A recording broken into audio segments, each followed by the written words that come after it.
नमस्कार, स्वराज एक्सप्रेस के खास बुलेटिन में आपका स्वागत है और मैं राजेश सोनी। बुलेटिन में बात करेंगे छत्तीसगढ़ से जुड़ी हुई खास खबरों की, जहां लोकसभा में नारी शक्ति बंधन अधिनियम बिल पास नहीं होने के बाद अब सियासत जो है वो गर्मा गई है। जी हां, रायपुर में मुख्यमंत्री निवास पर इस मुद्दे को लेकर बड़ी बैठक हुई है, जिसमें विपक्ष को घेरने की रणनीति अब तैयार की गई। प्रदेश महामंत्री यशवंत जैन ने जानकारी दी है कि इस मुद्दे पर कल देश भर की राजधानियों में प्रेस कॉन्फ्रेंस की जाएगी और छत्तीसगढ़ में बीजेपी के राष्ट्रीय महामंत्री अरुण सिंह प्रेस कॉन्फ्रेंस करेंगे, जिसमें मुख्यमंत्री साहब भी मौजूद रहेंगे। यह प्रेस कॉन्फ्रेंस रायपुर स्थित कुशाभाऊ ठाकरे परिसर में कल दोपहर 12 बजे आयोजित होगी और इसके साथ ही बीजेपी ने 20 अप्रैल को रायपुर में आक्रोश रैली निकालने का भी ऐलान किया है और इस मुद्दे को गांव-गांव तक ले जाने की अब तैयारी है, यानी कि आने वाले दिनों में इस मुद्दे पर सियासी घमासान और तेज होने वाला है।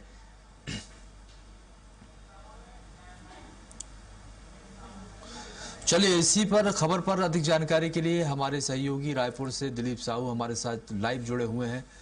दिलीप, देखिए, जिस तरह से कल लोकसभा में नारी शक्ति बंधन अधिनियम बिल जो कि गिर गया,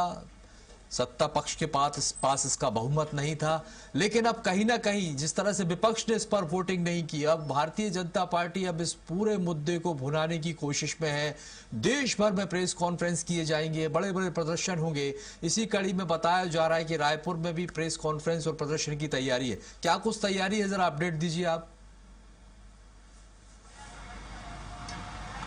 जी बिल्कुल राजेश जी, बता दें कि आज मुख्यमंत्री विष्णुदेव साय के निवास में एक बड़ी बैठक हुई, जिसमें सभी मंत्रीगण और बीजेपी के बड़े नेता, जिसमें प्रदेश पदाधिकारी शामिल हुए। और इस बैठक में राष्ट्रीय लेवल पर जिस तरह से जो बातें कही गई और आला कमान की ओर से जो निर्देश आया है इनके बीजेपी के, उनको मिलाकर और प्रदेश स्तर पर किस तरह से किस रणनीति के साथ इस पर आंदोलन किया जा सकता है, इसको लेकर एक ठोस रणनीति पर चर्चा हुई। उसके बाद बैठक के बाद यह निर्णय लिया गया कि कल राष्ट्रीय महामंत्री अरुण सिंह यहाँ प्रेस कॉन्फ्रेंस करेंगे बीजेपी प्रदेश मुख्यालय कुशाभाऊ ठाकरे परिसर में दोपहर 12 बजे, जिसमें सीएम विष्णुदेव साय भी शामिल होंगे। इसके साथ ही साथ 20 अप्रैल को एक आक्रोश रैली निकाली जाएगी राजधानी रायपुर सहित विभिन्न जगहों पर, जिसमें पूरे प्रदेश भर की भाजपा की नेत्रियों को शामिल करने का निर्णय लिया है और ज़्यादा से ज़्यादा महिलाओं को इस आक्रोश रैली में शामिल किया जाएगा। और बीजेपी एक तरह से संदेश देने का यह प्रयास करेगी कि महिला आरक्षण बिल, जो संशोधन बिल लाया था, उसको लेकर कहीं ना कहीं विपक्ष ने इस बिल को गिराने में बड़ी भूमिका निभाई। तो विपक्ष को महिला विरोधी, महिला आरक्षण विरोधी तय दिखाने के एक तरह से लोगों के बीच संदेश भेजने का एक प्रयास रहेगा बीजेपी का। और इसी कड़ी में ये दोनों जो बड़े कार्यक्रम है, कल जिस तरह से प्रेस कॉन्फ्रेंस करके तमाम बातों की जानकारी दी जाएगी, इसके बाद फिर 20 तारीख को एक आक्रोश रैली निकाली जाएगी। और इसके साथ ही साथ यह भी निर्णय लिया गया है कि हर गाँव में और शहरों में अलग से जो जिला और ब्लॉक लेवल के तमाम पदाधिकारी है, महिला पदाधिकारी है, भाजपा महिला मोर्चा है, भाजपा के तमाम अलग अलग धड़े हैं, सभी के माध्यम से यह संदेश ले जाया जाएगा और सभी गांव-गांव में यह बातें पहुंचाई जाएगी कि महिला आरक्षण बिल को कहीं न कहीं विपक्ष ने फेल किया है, गिराया है। और एक तरह से विपक्ष को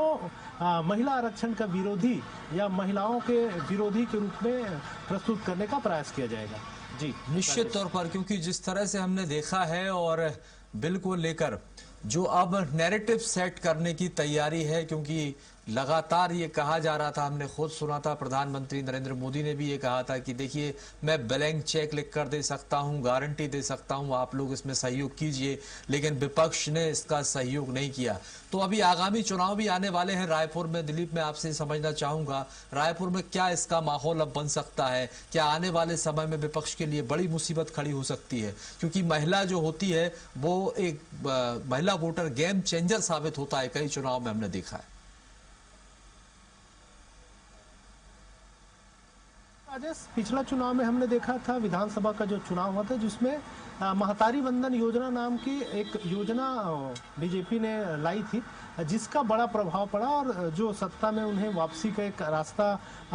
अख्तियार करने में या रास्ता सत्ता फिर से वापस दिलाने में एक बड़ी भूमिका निभाई, जिसमें अभी प्रदेश की करीब 70 लाख महिलाओं को 1-1 हजार रुपया महीना दिया जा रहा है महतारी वंदन के रूप में। और क्योंकि अभी बीजेपी से पूरे देश भर में एक आरक्षण को, महिला आरक्षण को एक बड़ा मुद्दा बना रही है, तो कहीं ना कहीं इसे आने वाले चुनाव में भी भुनाने का प्रयास किया जाएगा। हालांकि देखना होगा कांग्रेस जिस तरह से स्पष्टीकरण दे रही है, और कांग्रेस कह रही है कि महिला आरक्षण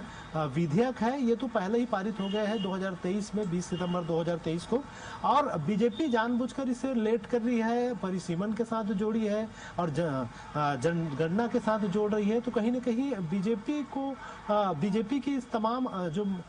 मानसिकता है या बीजेपी निश्चित तौर पर, लेकिन अब यही हो जाता है दिलीप की चुनौती अब विपक्ष के पास खड़ी हो जाती है कि विपक्ष अब इस चुनौती से कैसे निपट पाएगा, ये देखने वाली बात होगी। फिलहाल के लिए बहुत बहुत शुक्रिया जानकारी साझा करने के लिए। तो ये बहुत बड़ी खबर है, क्योंकि जिस तरह से कल लोकसभा में नारी शक्ति वंदन अधिनियम बिल गिरा, बहुमत के अभाव में यह बिल गिरा है, सरकार के पास बहुमत नहीं था, विपक्ष ने विरोध में वोट किया है, यही वजह ये बिल गिरा। लेकिन अब यहां पर भारतीय जनता पार्टी एक बड़ी रणनीति के साथ आगे बढ़ रही है और इस मुद्दे को पुरजोर तरीके से भुनाने की कोशिश है। देश भर में प्रेस कॉन्फ्रेंस और कई आंदोलन किए जाएंगे।